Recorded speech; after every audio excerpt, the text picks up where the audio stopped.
50 জনতকৈ অধিক ছাত্ৰ-ছাত্ৰী থকা বিদ্যালয়সমূহত স্থায়ী প্ৰধান শিক্ষক নিযুক্তিৰ ক্ষেত্ৰত কেবিনেটত সিদ্ধান্ত গ্ৰহণৰ পাছতে কৃতজ্ঞতা জ্ঞাপন প্ৰাথমিক শিক্ষা সন্মিলনীৰ। প্ৰাথমিক শিক্ষা সন্মিলনীয়ে মুখ্যমন্ত্ৰীলৈ প্ৰেৰণ কৰিলে কৃতজ্ঞতা পত্ৰ। 1982 চনৰ পৰাই মুৰব্বীবিহীন প্ৰাথমিক বিদ্যালয়সমূহত স্থায়ী প্ৰধান শিক্ষক নিযুক্তিৰ বাবে দাবী জনাই আহিছিল প্ৰাথমিক শিক্ষা সন্মিলনীয়ে। বিগত দিনটোত ডিব্ৰুগড়ত অনুষ্ঠিত হোৱা অসম চৰকাৰৰ কেবিনেটত এই সিদ্ধান্ত গ্ৰহণৰ পাছতে প্ৰাথমিক শিক্ষা সন্মিলনীয়ে মুখ্যমন্ত্ৰীৰ স্থিতিক দৃঢ় বুলি মন্তব্য কৰাৰ লগতে আদৰণি জনাইছে।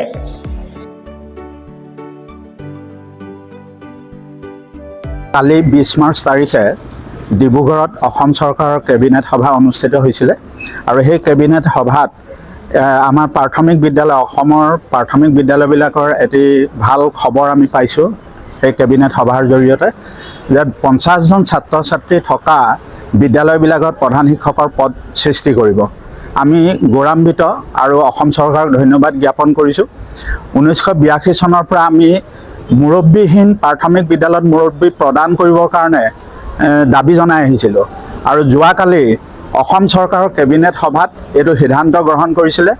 আগতে 150 জনত দিয়াৰ কথা আছিলে, কিন্তু যোৱাকালি মুখ্যমন্ত্ৰী মহোদয়ে কেবিনেট সভাৰ পিছত তেখেতে ঘোষণা কৰিছে যে 50জন ছাত্ৰ ছাত্ৰী থকা অসমৰ প্ৰাথমিক বিদ্যালয়বিলাকত প্ৰধান শিক্ষকৰ পদ প্ৰদান কৰিব।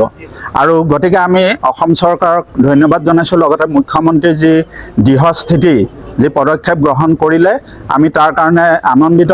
আৰু এটা দীৰ্ঘদিনীয়া সমস্যা আমাৰ সমাধান হ'ল।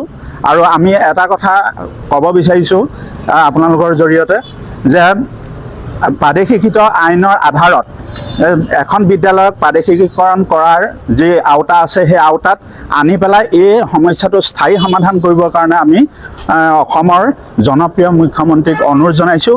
আৰু আমাৰ যি দীৰ্ঘদিনীয়া যাত্ৰা যি আন্দোলন আমাৰ আছিলে, এই আন্দোলনত দল বিভিন্ন জাতীয় সংগঠন আদি আমাক যিবিলাক সহায় কৰিলে তাৰ বাবে এই আপাশতে আমি সকলোকে ধন্যবাদ জ্ঞাপন কৰিছোঁ।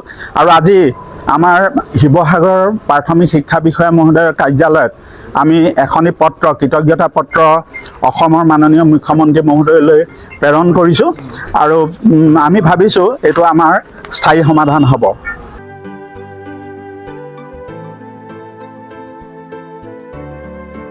শিৱসাগৰৰ পৰা মুজ্জা বিৰালী ৰিপৰ্ট, প্ৰাত টাইম।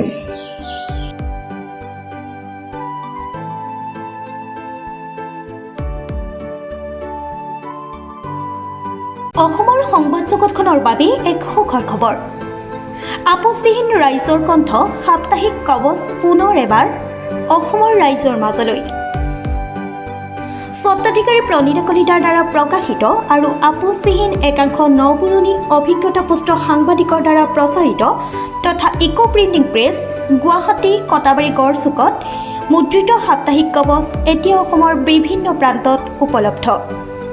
আমাৰ ঠিকনা মুখ্য কাৰ্যালয় অসম ফৰেষ্ট স্কুল, হৰি মন্দিৰ পথ, গুৱাহাটী আৰু উপ কাৰ্যালয় কলিতা মাৰ্কেট, বিজয়নগৰ, কামৰূপ, অসম।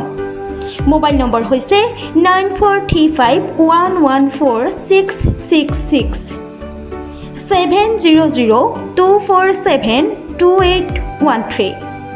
আমাৰ ইমেইল আইডি হৈছে kobos2025@gmail.com।